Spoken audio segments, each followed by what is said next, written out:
Hello, everyone, and welcome back to another AFL Fantasy Fanatics Friday afternoon pre-lockout chat ahead of round 16, the final of the mid-season buys, and the final time we will have three trades for 2026. So let's play AFLW Fantasy, then we will have the three trades every week, which we're looking forward to. But I'm your host, Bales, and you can find BAILSDT across the socials. And joining me, I got for full four people on today, which is good. Normally we've got the one or the two or even maybe three on a Friday, but we've got four people. We've got a couple of AFL Fantasy Fanatics co-hosts in Taezer and Tom jumping on. Taezer, mate, we'll start with you. How are you, mate? Know you've been battling a bit of illness a little bit, and then obviously a bit of an ankle injury in the soccer as well. But how's the body recovering? Oh, Taezer, on mute. We started with a mute already. Mate, that's probably pretty good, analogous to where I'm at the moment. Mate, I'm in bits. I'm sick. I got a bung ankle from a soccer challenge a couple of weeks ago, but I'm on the mend, and I'm getting there. I'm getting there, and my fantasy team, which has been pretty putrid, is getting there as well. And I didn't trade anyone in off 4-month break, so I'm going okay. I don't know why this is even a thing, to be honest. But anyway, Todd, mate, how are you? You got anything else to pot shot at me, or are you going all right? It's nice that it's the time of year. Every 4 years, Australia pretends to care about proper football. As with Will's super chat, well done. You realise football exists.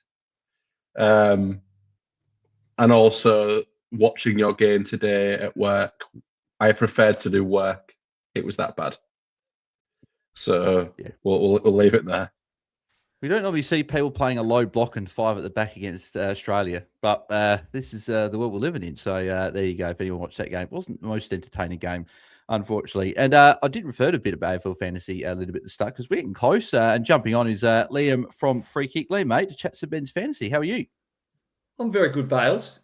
I've got so many things to respond to in such a short space of time. First of all, Tom, you say care about real football. Taezer is literally sporting a soccer injury, and I'm going to hazard a guess that I played organised football more recently than you did. So let's just calm down. Let's just walk it back. There are Australians who actually care about football. The wrong group of 4 people to have a rant about. And Bale's great chat about 5 at the back, low block. I feel like I might have said those words approximately 30 seconds before the podcast started, but exactly. You've used and repurposed it perfectly. And then, look, Bales, Errol Goulden 2026 is your Sam Taylor 2025. I don't make the rules. Errol Goulden with the out tag at the end of the game, cramping, low time on ground. It's the new Sam Taylor.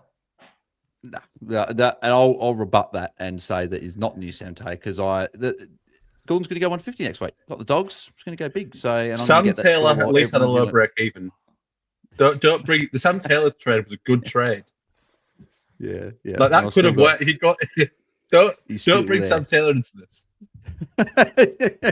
Oh, Tom, I did not think the day would come where you're defending Sam Taylor. That's the one, but beautifully done.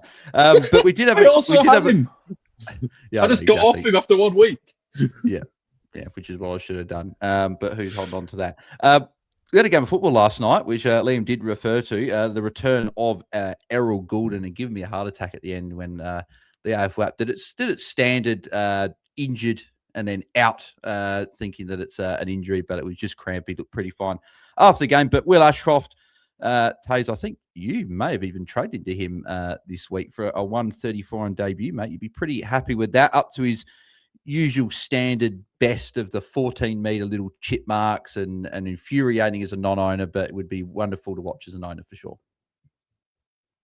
Dick, and I kind of I actually spent most of the week planning to bring in Heaney, and I've just realised that Heaney would basically have to average 120 from now on to be a good pick, and he started that last time, so 1 week sample size is going all right. But I just figured that for me to actually make any ground, I've probably got to get a rookie off field and that extra couple 100,000 if I can match it with someone like Ashcroft. And I also figure if Brisbane are going to make a run for it, he probably has to average 105 to 110 for Brisbane to make a run at it. And I figured that might happen. So, yeah, we'll see. Yeah, he was very, very good last night. Tom, is Josh Dunkley back? We see this every time after bye, another 130. We might need to see one more week, but he did Dunkley things, 8 marks, 9 tackles with 26 touches. Is he back? Possibly. He was on Isaac Heaney at stoppages for the most part, and Isaac Heaney is the only hit to target that Sydney would ever trying to do all game. So the ball was just always there. So I'm willing to say maybe, because it was mighty impressive, but I'd love to see another week. Given little sneak peek into my trades, I am bringing somebody in who's had one good score in 6 weeks, which was last week. So, yeah, I'm kind of eating my own words.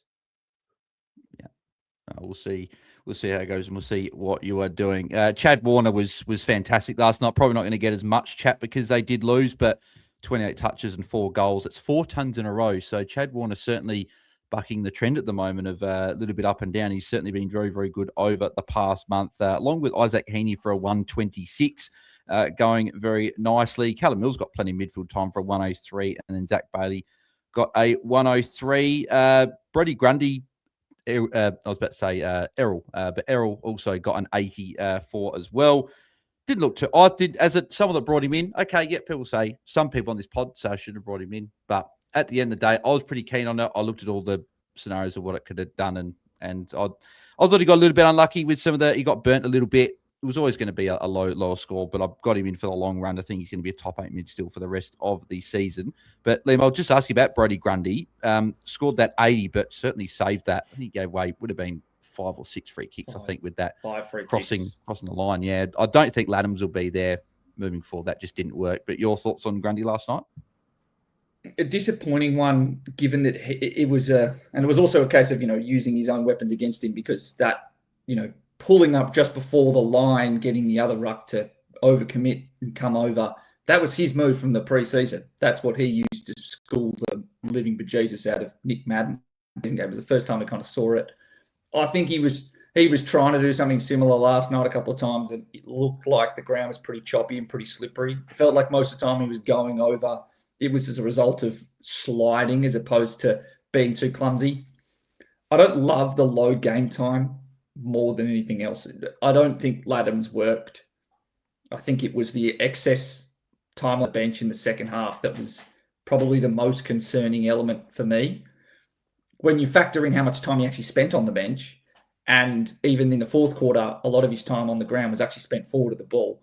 He scored fine. It's just, we've got to hope that there's some recuperation in that time on ground for me to feel comfortable about holding him through to the end of the year.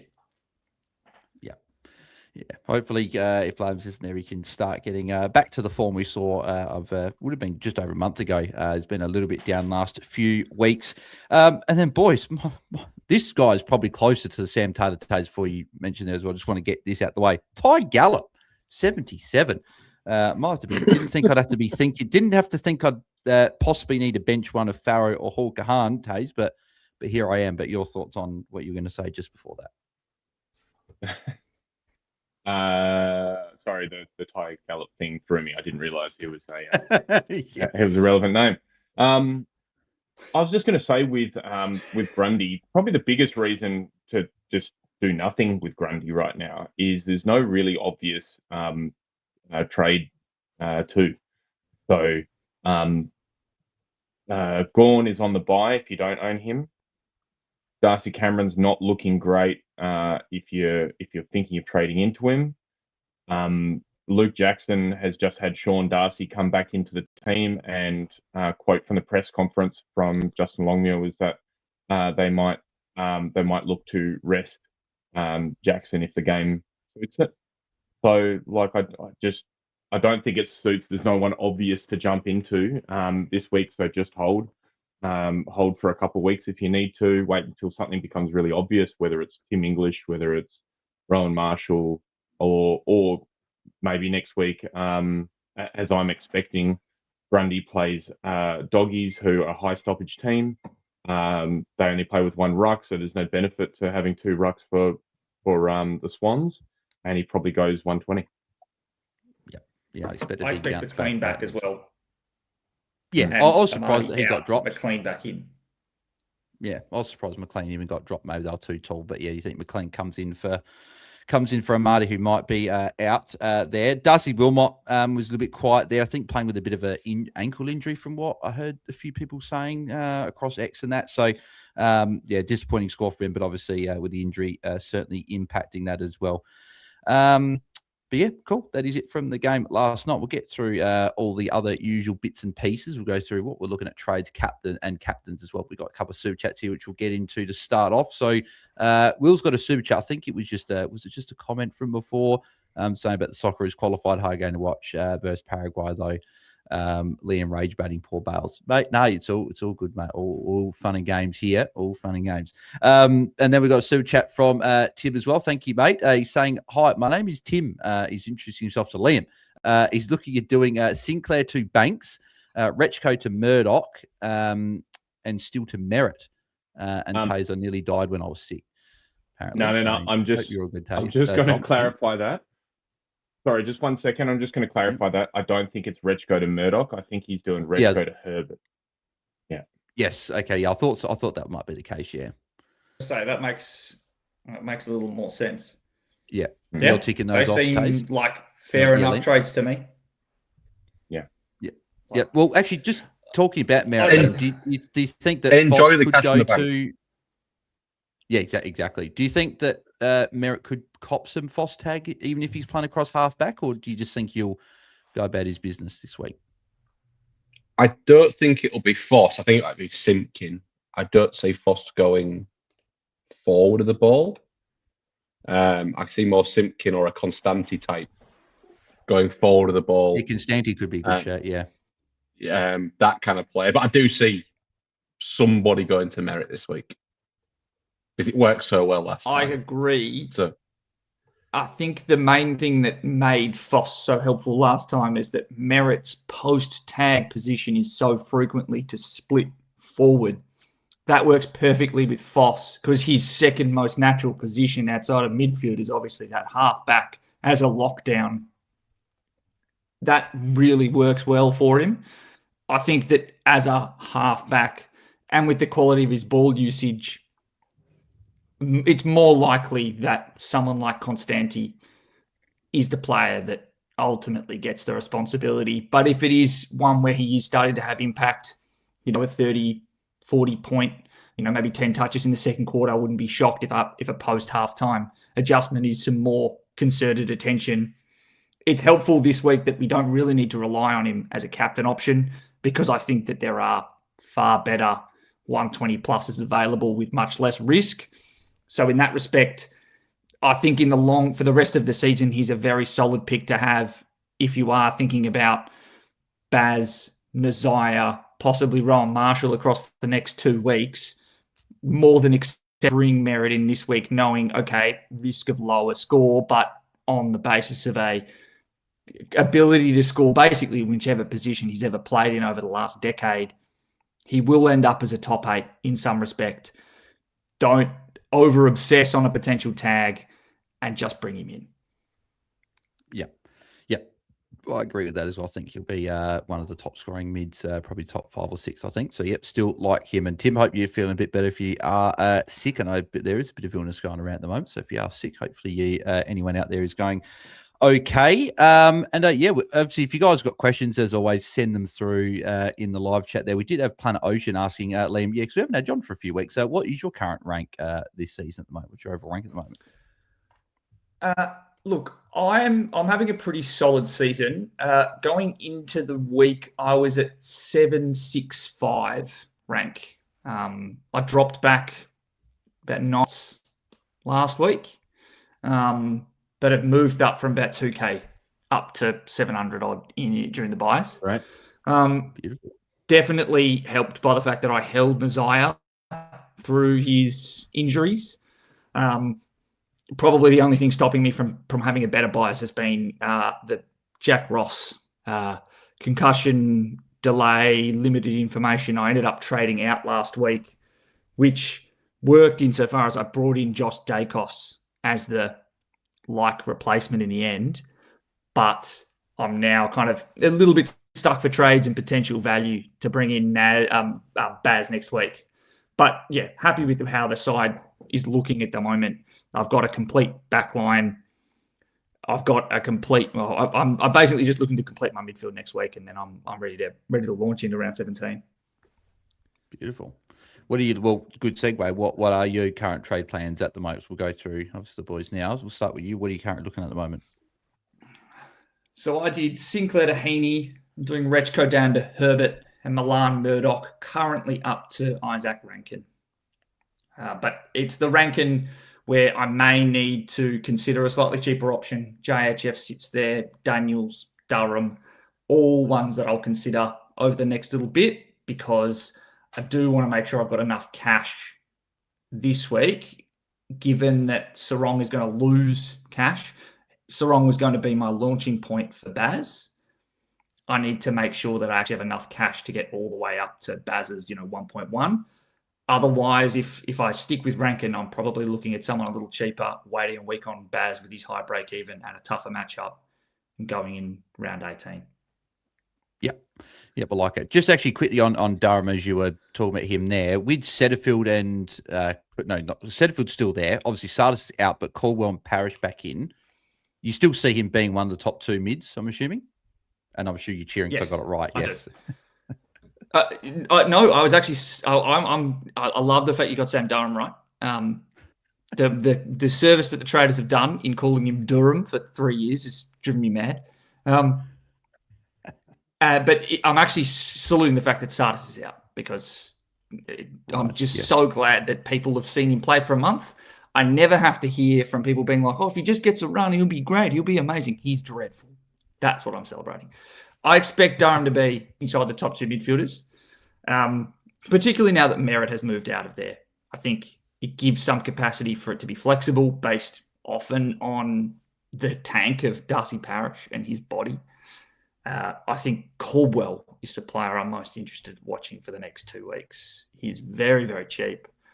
He's obviously had that surgery, which, again, was a Sardis issue. Had given him breathing problems for most of this season after a knock during a training session. But I still think Durham will be amongst the best midfielders for time. The question is obviously for scoring, because Setterfield and Parrish and Caldwell are all high points per minute scorers.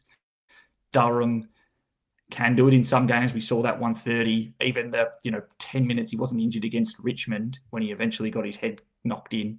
He was on 16 points extremely quickly, but he's probably the lowest point per minute scorer amongst that group. So I'm a little bit wary now with picking him, given all those bodies coming back in. Yep. No, I like it. Tom, what are you currently looking at your trades this week? And also has asking about your favourite Dana Finn. Is she a lock this year for AFLW Fantasy? I mean, if she's still on a wing, no. No, she's not. She's locked into Ireland Day, which would be exciting to watch. I'm very excited for the international game. My trade. So I'm doing Sam coming down to Marcus Herbert as my downgrade.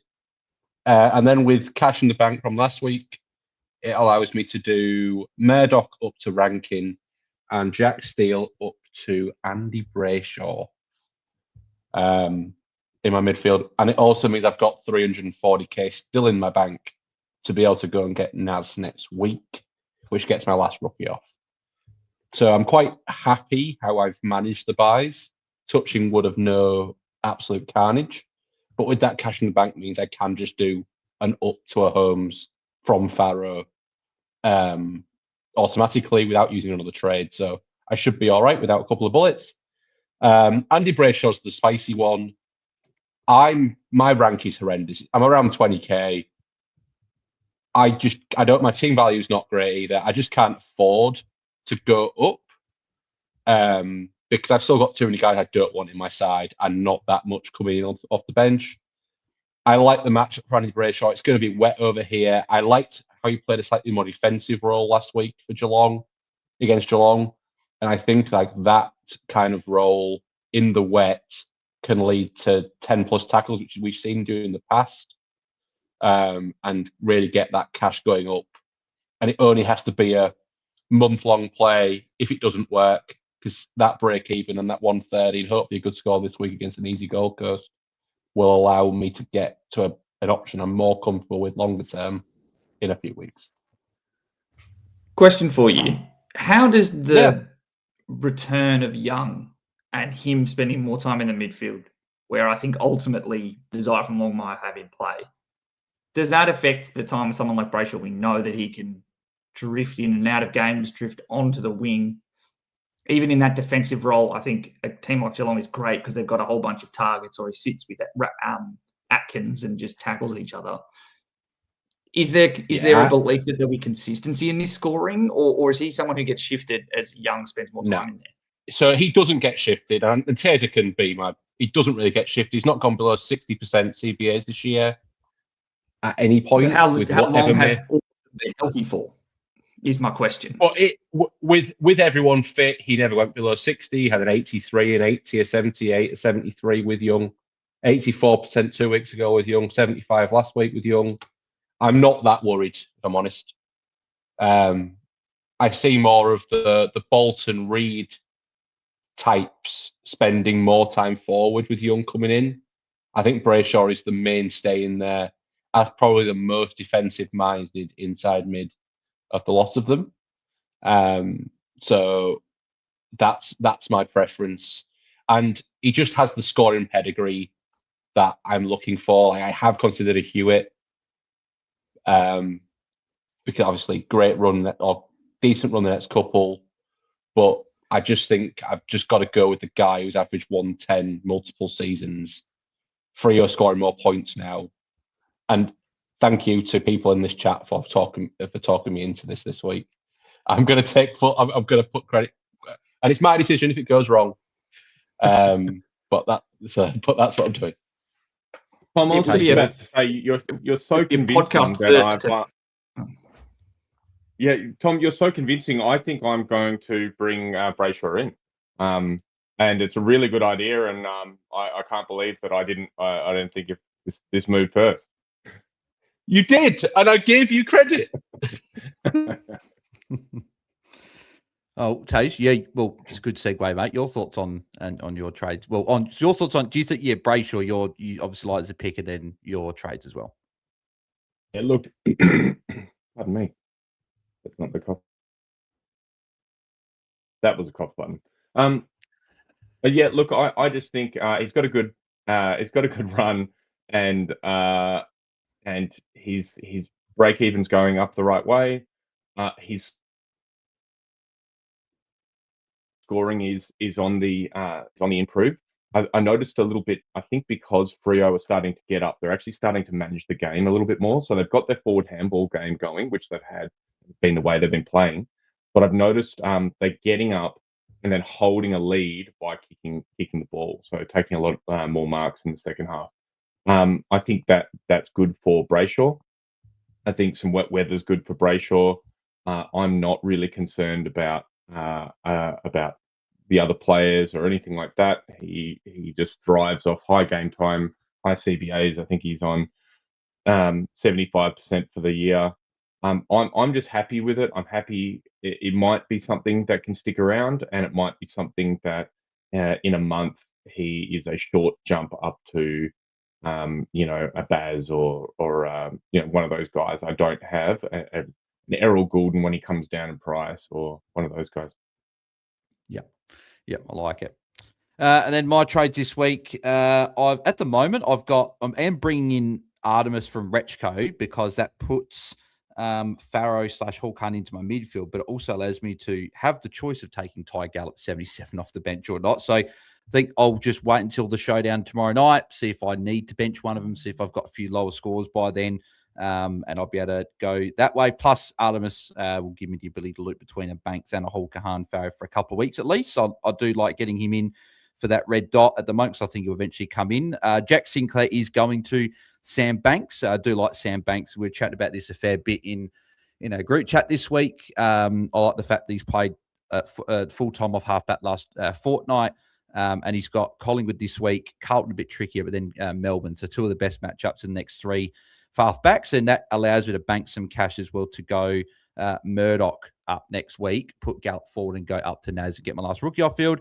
And I went Jack Steele to Errol Goulden last night. Obviously not particularly happy with the 84, but I was fully prepared for a lower score like this. So I'm more getting him in for allowing me to get Baz/Naz next week and Marshall, while also knowing I've got Goulden locked in for the rest of the season. Let's go through some captains for you for round 16. It's if people tuned into my video yesterday, I said at the very beginning of the video, Dacos 1, Shees 2, end of video. We'll catch you next one. Then I went through the other options. But that's pretty much what it is. It's Dacos at 1, Shees at 2. The majority of us have now got both of those guys. So your VC Dacos has got Richmond, and then you go captain on a Harry Shees win that last game. But if you don't have one of those guys and you're going VC or C on one of them, I got Jordan Dawson at number 3. Showdown's always a little bit, make me a little bit nervous with these captains, vice captains, because there's not typically too many big scores. But I think the way that Nick Dacos racked up last week, I don't know who would go with Dawson. Maybe a Drew, but we know Dawson can go up forward, can go into defence and rack it up. So I think he is a solid option this week. I do have Lockie Ash at number 4. The matchup against Hawthorn probably doesn't on paper look amazing, but they are the best matchup for halfbacks over the last 5 weeks. So I do think Ash goes well. We'll just see, is he back on kick-ins? Is Whitfield back at halfback? Well, we'll find out tonight. Could be a bit of a VC if you want to go VC on that into a Dacos if you wish. And I do have Jordan to go at number 5. Probably for a lot of draft coaches, you probably do have Nick Dacos in your side. But if you don't, Jordan to go could be a VC option for you. I think goes pretty well in this matchup. So I think we've all 4 of us, we've all got Dacos and Shees. We're going Dacos VC into Shees. Yeah, I'm seeing nodding heads from everyone. So, yep, no, we're doing that. I thought that'd be the case. That's the quick captain segment. Yeah. Yep, Tom. I will say, I understand from people that want to make ground by going against. This is not the week to do it, in my opinion. I think it was a 135 plus from at least one of them. Just do it. Yeah. Well, I guess the one question from last night, Taezer, and I'll ask you this and I'll get your thoughts here, is Heaney. A lot of people would have had VC maybe on Heaney last night. Maybe it was on one of these other guys, but probably Heaney the big one. You're taking that, aren't you? The 126? Yep, I'll take it. Yeah. And then my line's still 120 for this week. Yeah, agreed. Yeah. And then Taezer, you were going to say something there as well?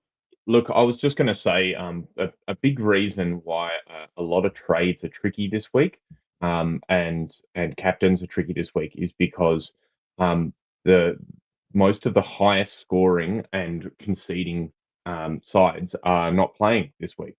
So doggies can concede about 1650 points a week. D's I think are third worst team. Saints I think 4th worst team. So all those guys, and then the teams that score a lot of points, which contain guys like Baz, Saints have guys like Naz and so on. So that's why trades are tricky, because the high scoring guys aren't there and the easy matchups aren't there. So we're basically looking at guys versus Richmond, guys versus Collingwood, or guys versus the Bombers. Yeah. And who wants North players? Who wants to trade into LDU? Me. Apparently. Yep. Thank you, guys. Appreciate that. But yes, no, and that's why I think it's Dacos and Shees. I think it's the 2 easiest matchups there. I think you're definitely going there. So hopefully you guys have got both, or at least trading into the final one of the 2, because everyone I think has already got Shees in their side. But let's go through your questions. So if you guys have got questions, chuck them in the live chat. Hayes has saying, Taze, that was so rude. And yes, I completely agree. It was very rude of Taze to drop that again. I've been pot shotted for Goulden and pot shot for LDU. I'll take the pot shot for LDU though, because that wasn't a good trade in. He wasn't good, but Goulden I still think will be good at eventually. So. I'll disagree with you. LDU had a lot of logic. I think that was a calculated move that you got wrong. I think Goulden was not calculated, and that's the worst trade you've made this year. Oh, jeez. No, I disagree with that. I calculated it in my head, and I was happy to take the risk. But anyway, we'll move on from that one. We've got a question from Sean saying, "Hey guys, do I go Artemis even when not named, which means I can field both Farah and Hawker, or do I go Herbert means I've got to bench Farah?" So Liam, your thoughts on this and your thoughts on Artemis. I'm assuming you think he eventually comes in, but I know we heard Solomon say that probably a week or two extra in the VFL.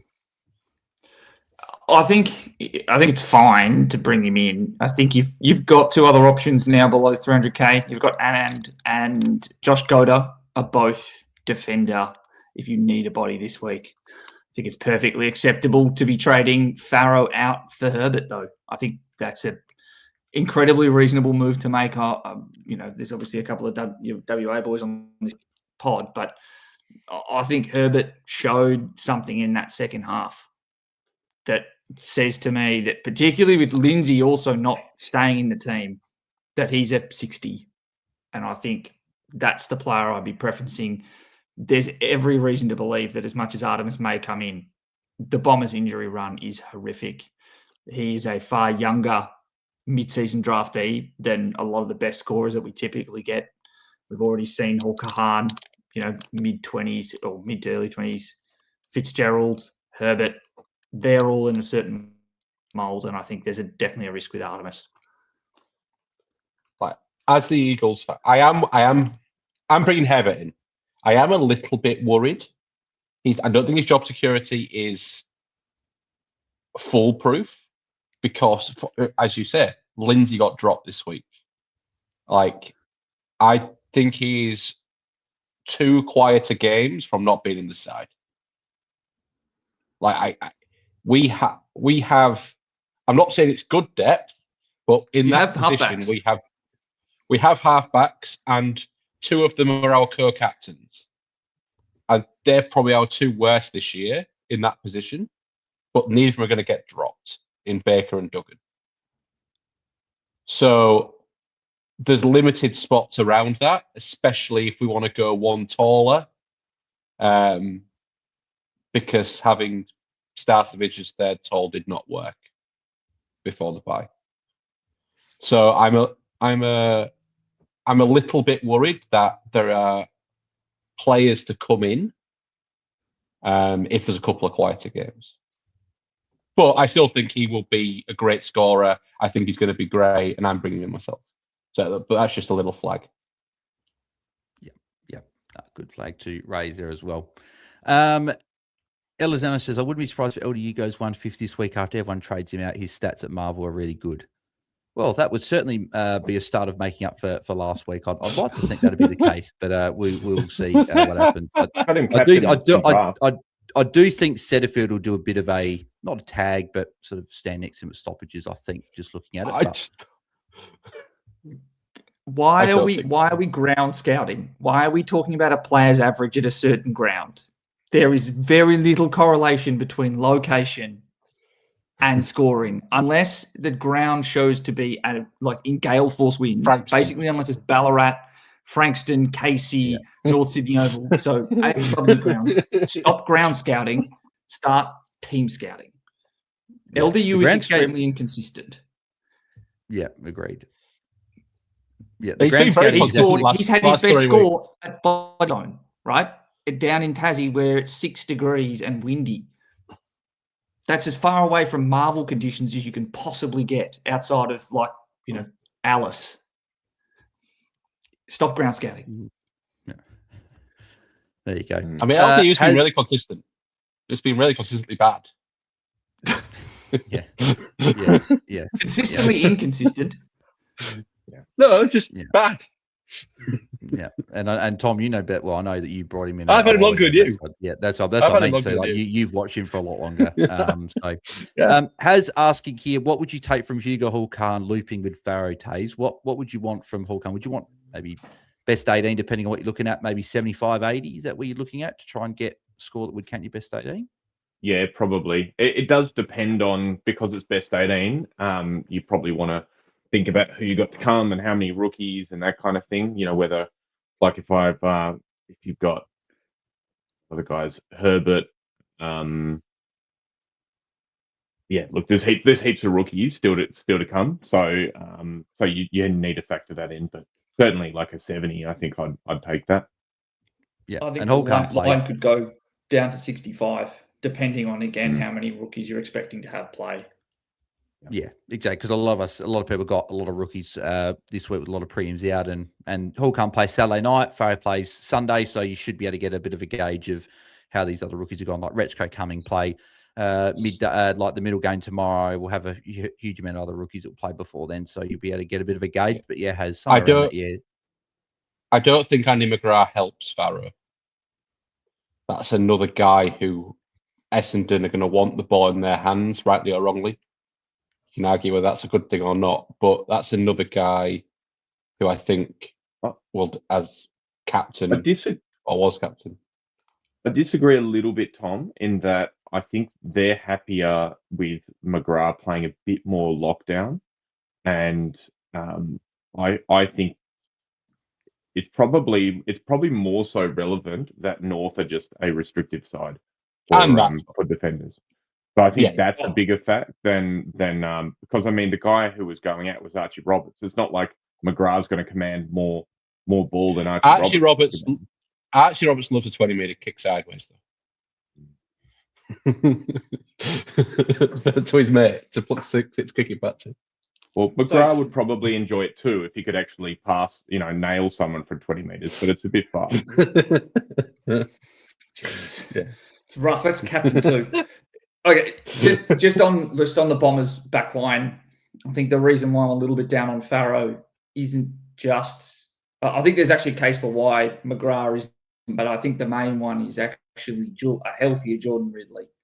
Had lower game time, lower confidence in the last time he played. He is someone that will be more likely to sit in that pivot. You've got McGrath playing a similar-ish role to Archie Roberts, still pushing up the ground, being off the back of stoppage. The problem with McGrath for Farrow is that McGrath is not a lateral player. He will, often to the detriment of the Bombers, call for hand passes, give and goes, and then just run himself into a contest unnecessarily. Call for the hand pass, even though there's nowhere for him to go on that line. That's going to impact someone like Farrow, who doesn't have the same experience finding those spots inside D50 for easier points or in the back half. Would it be shocking if in a game that's dead by 3/4 time, there's just some, blatant, unnecessary chippery across both back? It wouldn't shock me whatsoever, but I wouldn't be, banking on a bigger score. I think more bodies back for Essendon in McGrath and Ridley, both healthy. Probably 10 negative for Farrow, on top of, again, North Melbourne not being someone who give a whole lot of space or who would much prefer the game to be played in chaos, played at stoppage. Liam, just before we move off that topic, I just wanted to find out. I looked at the team sheet and I kind of thought, who's going to play on the wings for them? Like Dersman's probably got one of the wings, but it looks like 2 wingers in Langford and Nick Cox have come out, and inside midfielders have gone in. So I kind of looked at it and I thought, I wonder if they're going to stick Farrow out on a wing. It's Archie Wicks, Harry Jones, probably sitting there as prime options to be playing on the wing. Yeah. Okay. Yep, I think that might be what happens there. Will Bot's got a super chat. Thank you, mate. Asking about going Ison to Herbert, Steele, and he's looking at which primo mid can afford any, and then Blamise to Anand or Artemis, have 103K in the bank before trades, and I'll go Sarong to Naz next week to get last rookie off field. So, Tom, what are your thoughts on this? I think I felt we'd probably tick off there, Steele, and which pyramid would you go to, and then Blamise to Anand or Artemis, and then or would you go possibly Goda at 235K as well? So what are your thoughts on the trades? Yeah, I'm definitely off Artemis. If you want to go cheaper, you go Gota for 235. I've got Anand. I think he's going to play for the rest of the year. He's a key back. He's going to be a slow burn, but he might be the 200K you can use in round 20, round 21.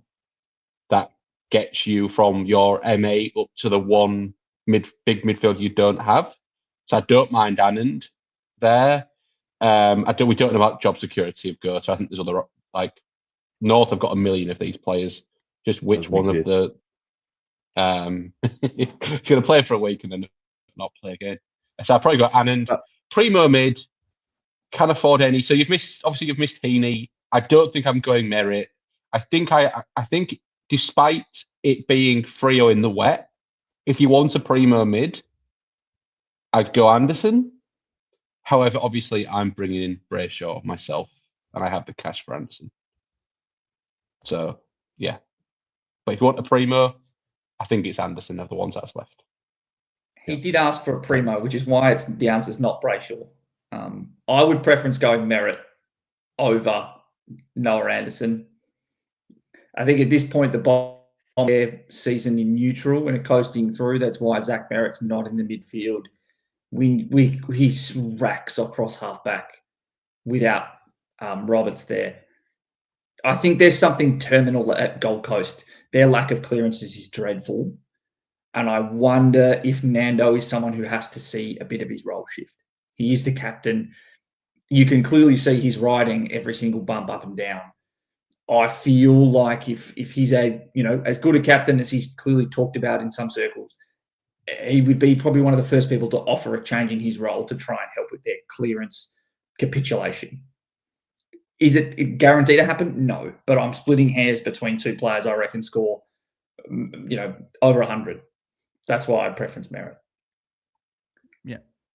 Taze, you going to say something as well? No, I was just going to say, just regarding Will's question, I like Goda. I think he can score. Just watch, if he does get dropped, they got a Friday game, so he'll be pretty much useless as a red dot. But if you can hold for 2 weeks, he's going to, North do end up having a lot of Sunday games, so he's a useful red dot. If he doesn't play, and if he does play, like I rate him, I think he's been scoring 80s and 90s in the VFL when he's fit for the last probably 2-3 years. There's a lot of truthers out there that like Josh Goda, but so I like him if you want to go down. I see so many trades and pictures of trades where people are going Artemis, and I don't think this is the week you need a red dot. Most people have players on buy that they can use to loop and all that kind of thing. So I don't really get it. Unless you've got someone with an E on them, wait for them to score 75, 80, like Hugo Kahan, I think how you say it. And if he scores that, then bring in a red dot. And if he doesn't score it, go to someone like Goda or maybe even Anand. At least Anand will play and kind of slow burn on the bench. Yeah. I know North do like Goda. It's just, the injury is what's kept him out. So hopefully he can get a good run at it this time around. Next question is from Casey Johns. Hey, legends, going Brun, Sarong, and Rechko to Dacos. I'm assuming that's the Nick variety. De Goat and Banks or Herbert. If I go Banks, I only have 16 primos this week. Will win my league matchup either way. Well, I think Banks. Well, if you don't go Banks, you'll have 15, right? Like, so you'll have one less. We talk about Banks. I quite like Banks as an option with two of the next three being pretty good. And if it gets a rookie off your field moving to best 22, I like that move. But if he becomes your 23rd guy, then you could toss up. Do you need that cash for next week for trades? But Dacos and DeGoey are very, very good trade-ins. So I think I'll tick those off, Taze. Yeah, I really like Banks, and I'm going to go out on a limb. I'm going to say Banks will make more cash than Herbert will between now and the end of the year. He'll average more, make more cash. I like him. I think he's a really good pick. The only reason I don't think you go Banks is if you're looking at your trades next week and it doesn't add up. You can't get to Naz or whoever you want to get by doing your one up, one down or whatever, the trade that you've got planned. But otherwise, I like Banks. I think he's a perfect guy who's going to probably average about 80, and I think that's fine to bridge the gap if you're stuck with one or two players, one or two rookies on field for the next couple of weeks. Yeah, we like it. Ashton's got this one. Hey boys, trades this week. Heaney, Goulden, Will Day in for Brun, Hall, and Sinclair out. Put the VC on Heaney. Do I take it or stick with Nick? Yeah, we chat about the VC before. Yep, you take that 126 there, and the trades get ticks as well. Like Tom, like Will Day. What are you thinking? I guess if you've got the cash for Brayshaw, you're probably saying you'd go there. I'd probably like George Hewitt over Will Day as well, personally. But Will Day is as a pick. What do you think? You know my opinion on Will Day. It's not changed from last week. I think that Will Day is going to play a low tog. His points per minute is really good, but I just don't see a world where he plays high tog. Hawthorn are going to probably make top 4. They're going to want him cherry right for finals. They're not going to waste him by playing 8% tog in the midfield in the regular season game. He might even get rested. As I keep saying, he's had like 6 scores over 100 in the last 3 seasons. Like, it's like a 1 in 4, 1 in 5 he gets a ton. We're expecting a bit more than that. Well. And to be fair, he is 100. You're completely right, Bales. He looks so good when he's on the ground. You won't be surprised if he gets some attention. So for me, but if it's the best you can get to, I'm not going to talk you out of it. I'm not going to talk you out of it at all. Yeah, and Liam, your thoughts? I'd go Banks as a defender mid as well. Liam, your thoughts?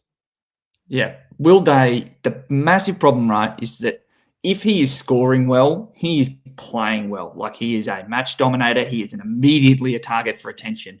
And also, here's the other thing, right, that I haven't heard mentioned. If he's playing well, Hawthorn are probably dominating the game. They are going to be more likely to be up big. That is the person for him to then sit on the bench in the 4th quarter. We've already heard Sam Mitchell talk about the fact that he's had to tell Will, I don't want to see you going in for contests. Do not throw yourself at a 20% ball and injure yourself again. We need you for finals. There's a very clear mentality and a realization that if Hawthorn are going to dominate in September, it will be with Will Day in the side. These are all reasons why just don't give yourself that risk. He's an amazing footballer to watch, but he is a fantasy trap. Yeah, I agree as well. Yeah, but now if you can't afford anyone else there for the question, lost the name of who was that question there. But yeah, I'd be going for. I shouldn't ask that question. Thank you. Yeah, I'd be going for Sam Banks if you can't get it all the way up. He's defender mid, and then you've got the ability to flip between another option next week, some more cash as well. Thanks, Durham. Even Brent Daniels. I like all those guys for similar kind of role scoring upside. Yeah, great. Kent Hodder's got a super chat. Thank you, mate. Where do we think Sarong ends up price-wise after the 39 he scored last night? My defender downgrade depends. Want to get him and Carroll to Naz and Marshall next week. So I'll have a look. 25K. Yeah, what's his 25K? That was pretty to lose, yeah. Yeah. Obviously, that might change by a couple of K as the weekend goes on. But it'll be about 740. It'll be about 740, give or take 5K. Yep. So hopefully Carroll down or Carroll to Marshall and then Sarong to Naz. You might be able to hopefully do that with some DUP Kent next week. Hope that you can do that. Jack Bannister's got a super chat just saying, are you guys the best? Thank you, Jack. I very much appreciate the kind words there, mate. No, you are, Jack. You are the best, Jack. Yeah, thank you, Jack. Appreciate it. What do we got here? Yeah, Ashton saying Will Day only good option I can get, or go Hewitt and have 0K for next week. I'd rather go Hewitt, Ashton, but if you don't have Banks as well, he's defender mid. So if you need cash for next week, he's 5A, 9K defender mid. I'd go there. But if you got 0K for next week, unless 30K is going to be different when you're getting the play you want or not next week, I'd be happy to go Hewitt with a good run next week. Obviously, getting Heaney and Goulden last night means you've only got the pivot of who you bring in. But yeah, hopefully Banks or Hewitt could be the option for you. And Hazel said, yeah, as Liam, as you said there as well, post-match interview said he's going to be high burst / intensity, low tog sort of player. So yeah, I think that's exactly what we were sort of alluding to there before. Tom Macca, are we happy trading in Naz for Wayne Miller if Hall can't his cover and have no prems on the buy, Taze? Well, I know that Nathan Sutton also asked that question that he's got Wayne Miller and doesn't like any other options. So Like your thoughts on bringing in a guy that's on the bye this week? No, I don't love it. And that's just the way I play the game. I think I got burnt maybe 4 or 5 years ago, going a week early on Reeves from Hawthorn, trading a week early when he was on his bye, and then he was named out. Look, I just you only have to look at Naz missed a game a few weeks ago, and it was from a training injury, wasn't it? Yes. Yeah. I think So Yeah.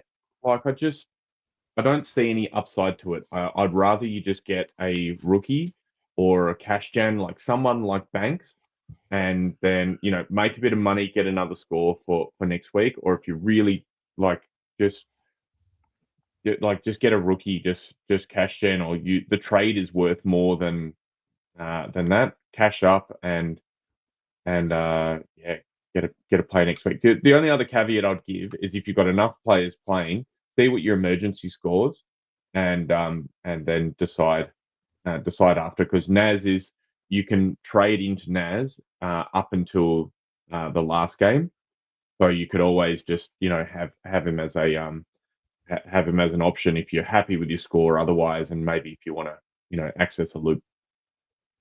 My case, I think there's a case for doing it. I agree completely on sequencing, making sure that you've got the coverage, and that's fine. I think the advantage, though, he's talked about the fact he hasn't got any premiums on bye this week, and you think about how many options there are: Pickett, Bont, Nazaya, Holmes, Baslenka. They are all players that you would want in a completed side, right? You need to bring in a defender. Naz, in my opinion, is clearly the best option. If you are in that position, you are probably taking a 2 to 3 view of your trades and what your point scoring capability is. I completely hear you on the risk that he's out with an injury, but the advantage of the difference to Ned Reeves, for example, is that I remember it as well. He wasn't just named out. He was named out in the warm-up. It was killer. The problem, right, was there was no ability to pivot. He didn't have any money on top of him. We were just stuck with him. He didn't play a game for the rest of the year. If Naz was out next week, that's annoying. That's unfortunate. But he's at a price where you can flick him again too. If you haven't got Bont, if you haven't got Cozzy, if you hasn't got Holmes, that'd be shit. But you could survive that, right? If he's got the score to back it up, you're probably batting from a difficult position without any of those round 16 bye players. But I don't hate it for that reason. Yeah. That's a fair point. I just want to add one last point. Is Tom, just plan out your trades, what are likely to be your trades next week. Because if you're going to go, let's say you bring in Naz this week, but next week you're going to go one up, one down. You're going to bring in a rookie, and then you're going to bring someone else in. Well, you may as well bring in the rookie this week and get 2 premiums next week. And then you can, and that's basically what I'm making sure I have cash next week to be able to do that. So I can get Ness whatever, but the person who goes out will depend on if there's an injury elsewhere in my side. I can still get everyone I want from my cash in the bank. So I think the downgrade, because we do have lots of rookies playing this week, and it might be one of those where you're like me, you've got Lockie Blackiston flying at R3 still, and you want to I want to keep him all year now. I want him to get dropped though. He's annoying me. He keeps getting picked. Mate, I'm the same with Vicentini, who got named this week. So I'm going to lose cash on him. So that'll be fun. But yeah, he gives me another score, but not going to count. Yes, but no, Tom. See what Hull Khan does as cover for you, obviously, and then you can go if you go a rookie or if you do go Naz there in the end. John Nichols got this one. McAndrew or Darcy Cameron out for Luke Jackson. I wouldn't trade either, personally. You've got Rowan Marshall next week, who's cheaper. And as Taezer said before, Darcy back in this week. There's talk of Jackson. Possibly there could be a rest. John Lemieux said that's in the calculation. Darcy Cameron as well. Got Richmond this week. I expect him to go much better than last week. And if he doesn't anyway, you've got Marshall that's much cheaper than Jackson. You can bring Marshall in the ruck for a week or two, and then you can maybe bring in an English if you want, if he's cheap and you like him. You can go Grundy if he goes better. You can go Jackson. You got a bit more data to work with for a few weeks. So I think if you, I'd be doing that personally. Yeah, save a trade. Watch a week. Yeah, exactly. Eliza asking, can't decide on what I want from KFC for dinner. What's everyone's go-to KFC order? So good question, Eliza. I like this one. So Liam, start with you. What is your you couldn't have picked a worse person, Bales. I cannot remember the last time I had KFC. There you go. I would just be getting some form of classic chicken. Like, that's the only reason you're going there, right? I'm not going there for a burger. Yeah, I am 6 pieces of chicken, 6 pieces of chicken and a drink. That does me. I don't rate the chips. Unless they're fresh. Fresh KFC chips are good, but when they're old, they're not so good. Taze? Yeah, I think the last thing I ordered was like a zinger burger or something like that. I'm not a big KFC guy. Yeah. Well, I enjoy KFC, but I enjoy as an employee. Food, so there you go. Non-employee there, mate. Wrong one. Zinger, Zinger box for me. Zinger box, Zinger add cheese, add supercharged sauce on the burger with some chips and that. That's my usual go-to. I haven't had it for a while though, so might have to be on the menu at some point soon. Few people asking you're putting cheese on your KFC burger. Yeah. I always put cheese and sauce on any burger I have. The fried chicken, right? The best thing about it is that coating. Why are you putting American cheese on it and going, that's pinnacle? Like chicken, like cheese goes on a beef burger. Like no, yeah, it does. It also goes on chicken. It goes on chicken burgers as well, mate. So and it's not a spice thing. A lot of people I know get cheese on the chicken burger. So there you go. I mean, I do like my cheese. I'm sorry, I am uneducated. I know. Got a few people said Lee and has asked about any watch-alongs this week. Bale, surely Pies v Tigers, and Lee says he wants to see me crash out over Giants defenders not passing to Whitfield Rash. Yeah, I think a few people would like that, but F1 is on tonight, so I unfortunately won't be doing that. I'll be watching F1 and the footy. Might do one tomorrow though. I don't mind that idea. Has from Pies and Tigers to watch. Hopefully the Dacos brothers, DeGoey guys that hopefully go well. So we might do that tomorrow. That will be about 3:30 if I do it, but we'll see how we go. Has also saying Jade also have an 80-point fourth quarter. That would be something. Taze? Yeah, just saw a couple quick questions I wanted to touch on. Rail and Brayshaw to hug each other to 130 each. I think that's highly possible. All Brayshaw scores are when he gets a lot of tackles, and it's going to be it's tackle season. And quick one for Jamo. We talked about Banks a fair bit. I really like him. I don't think Tom likes him. I think Bales likes him. Liam, how do you feel? I don't mind him. I like him for so long as Luke Trainer is not in the side. It was Luke Trainer going in earlier in the year in like round 3 or 4 that kicked him out onto the wing. That is when I start to get more concerned. Yeah. No, he's injured at the moment. I've looked at the injury. He's still not back in the side. He was a test this week from a hip injury. It's entirely possible he just stays back there, right? But it was Trainer coming in round 3 or 4 off an injured preseason that sent Banks up the wing. Who knows if that's going to happen at this stage? But that's my call. That's my one flag. Yeah. No, something to watch for sure. I wonder those as well with Grill playing a little bit further out the ground. Maybe that sort of opens up that spot. Grill was there a little bit, but yeah, no, agreed. It's something to watch for. But hopefully he does stay back there. And Poet Note saying Bale's the only one with taste here. Thank you, mate. Appreciate that. It's good to get a compliment after I've been pot shotted after this whole pod. And Matthew says Pepper Mayo sliders is where you go. I do it with love. It's all good, mate. All fun and games. Love it. And then Poet Nights. No, not Poet Night. Matthew says Pepper Mayo sliders is where he goes for. So nicely done, mate. Final question we'll go to is Dave, and we will wrap up. Looking at Anand or Gota instead of Banks for a D6 loop with Hawker Hahn.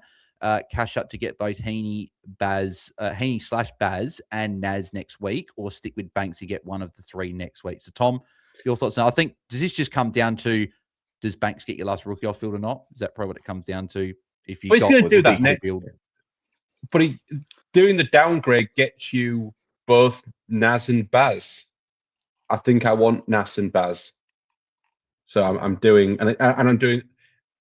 And if you wanted a scorer, you're having a punt on the goat, and you're saving 60k in doing it. I agree. Yeah. Yeah. I think No, the I think advantage of the downgrade this week, particularly in defence, is if it all goes to shit, Hugo Hawker-Hahn for 1 week is fine. I feel like we're going to get a 70. And if you are stuck, I'm sure a lot of other people will be stuck. That's a passable score, probably at D6. Over here as well. Yeah. It's fine. Yeah, and I have flayed as well. I wouldn't be ground. shocked if, like say, like a Rory Laird gets managed, but maybe with Wayne Miller being out, I don't know if he's going to be out for next week as well with a bit of a hamstring issue. Then that could be obviously positive for Hawk-Hunn's scoring.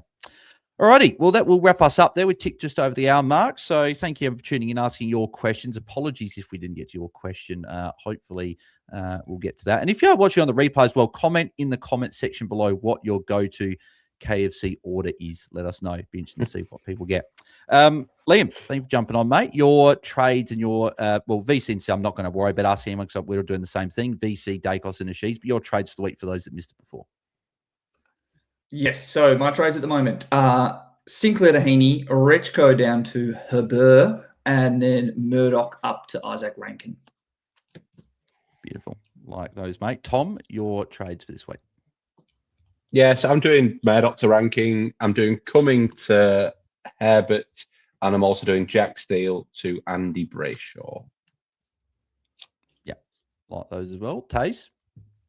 I am doing Jack Steele to Ashcroft, which is already locked in. That one's gone all right. I've got Sinclair going to Sam Banks. And then my last trade, if I want the score, I'll be taking Jack Steele for Andy Brayshaw.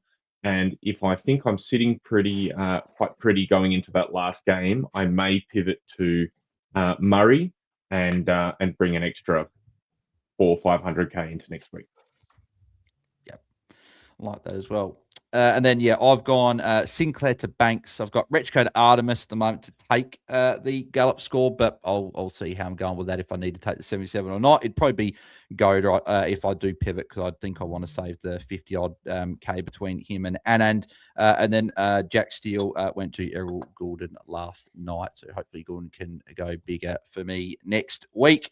But Liam, thanks for jumping on, mate. Always a pleasure to talk some fantasy with you. Where can the people find you across socials? And I can actually ask this now and not ask you 5 months ago when it's not even in pre-season planning or anything like that yet. But, mate, free kick, I'm sure we'll be getting that on the airwaves. So I think we're 44 days away from the season starting, mate. So let listeners know what we might have in store over the next couple of weeks or so.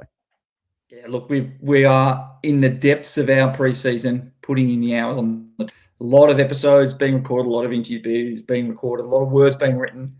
So you will probably hear from us in the next fortnight with an episode with a whole bunch of stuff.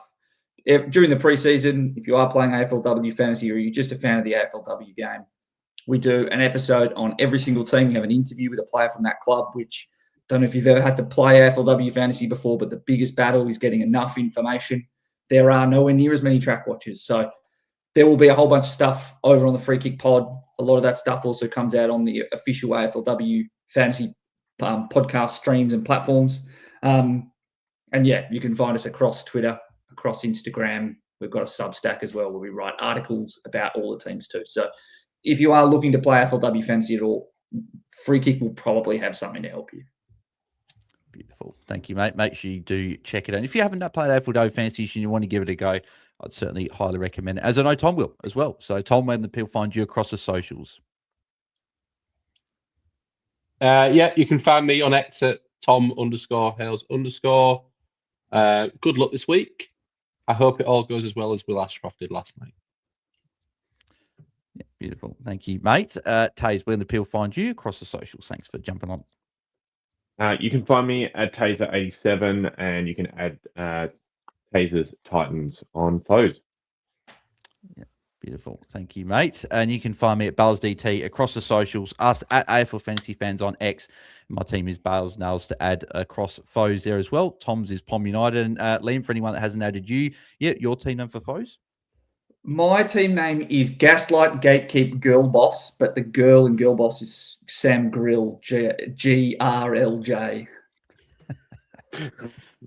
Beautiful. Make sure you go and add Liam to foes as well.